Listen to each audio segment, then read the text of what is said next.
I am not a gambling man. Generally, I don't enjoy that moment of breathless tension as the coin spins in the air. But I can understand why some people do like gambling. I can understand the adrenaline rush of potential self-destruction. I can understand the joy of spending your imaginary lottery winnings. So I'll definitely need a new house, but would I get an alpine lodge or would I get a villa by the sea? I can't decide. In the 17th century, the samurai-turned-monk Suzuki Shojan talked about something called death energy. This is when you sit down with the reaper and you toss the dice of death. And as you do so, you are gifted a vital spark.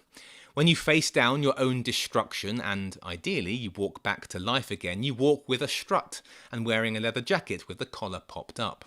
There is a kind of gambler's frisson to that feeling of, I might lose everything. And that's a kind of death energy.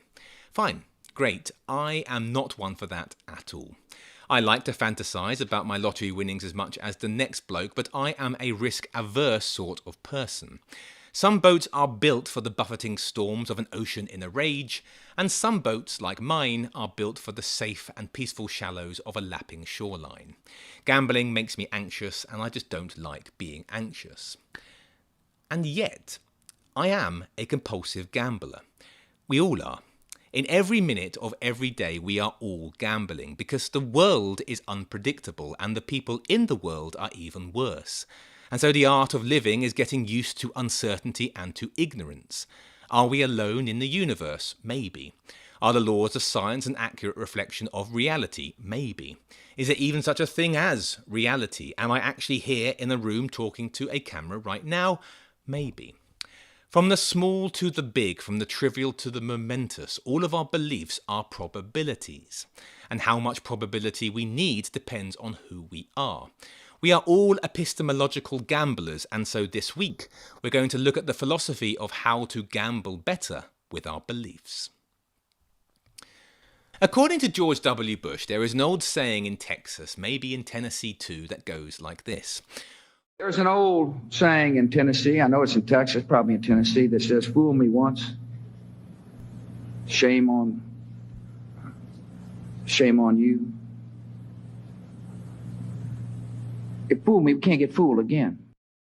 A human is born as a statistical inference machine. Almost all animals are. This face is nice to me, so I'll try to be near them, a baby intuits. This food is yummy, so I'm going to eat more of that, the child thinks.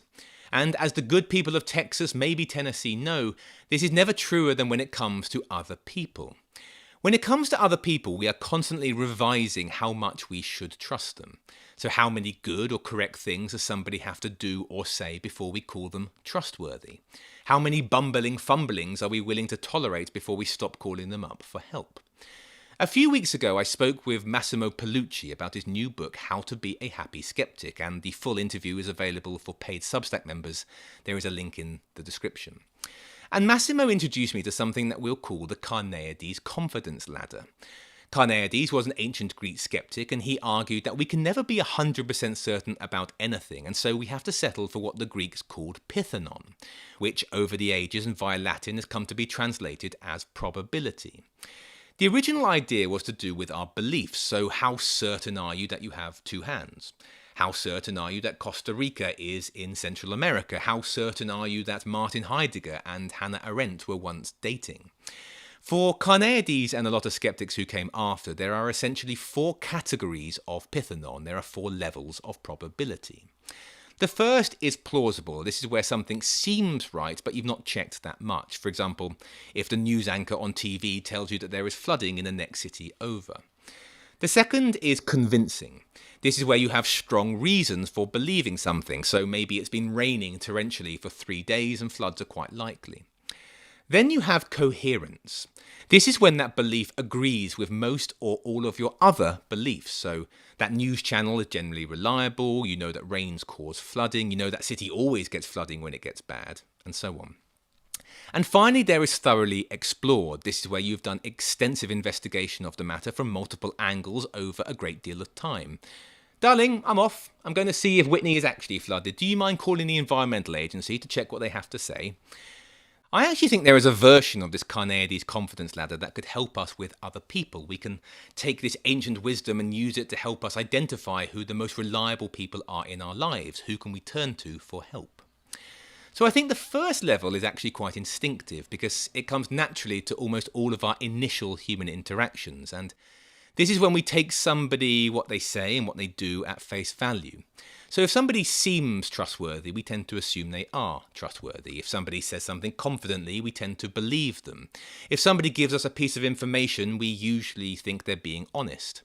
So for example, if a car attendant tells you where to park, you tend to assume they're telling you the right thing. Good, great, fine. For most of our casual interactions and dealings with strangers, this is fine.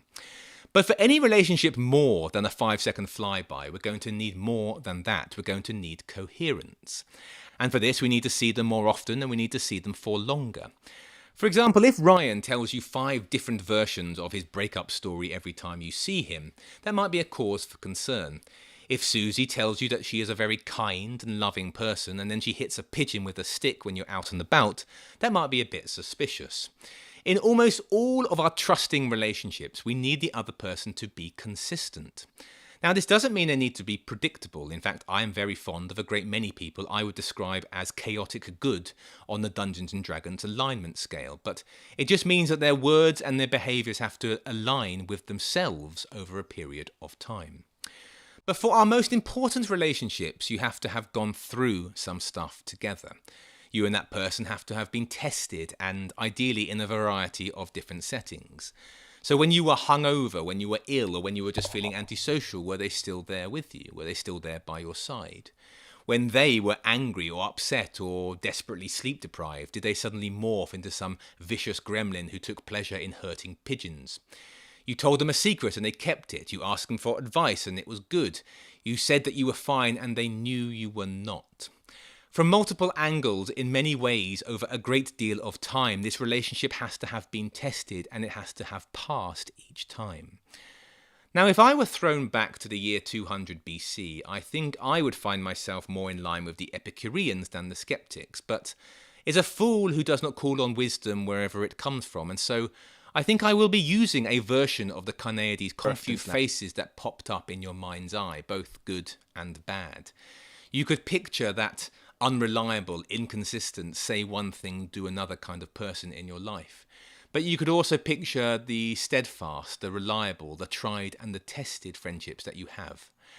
Because, as they say in Oxford, maybe in Cambridge too, be true once, good on you, but true me twice and we'll become good friends.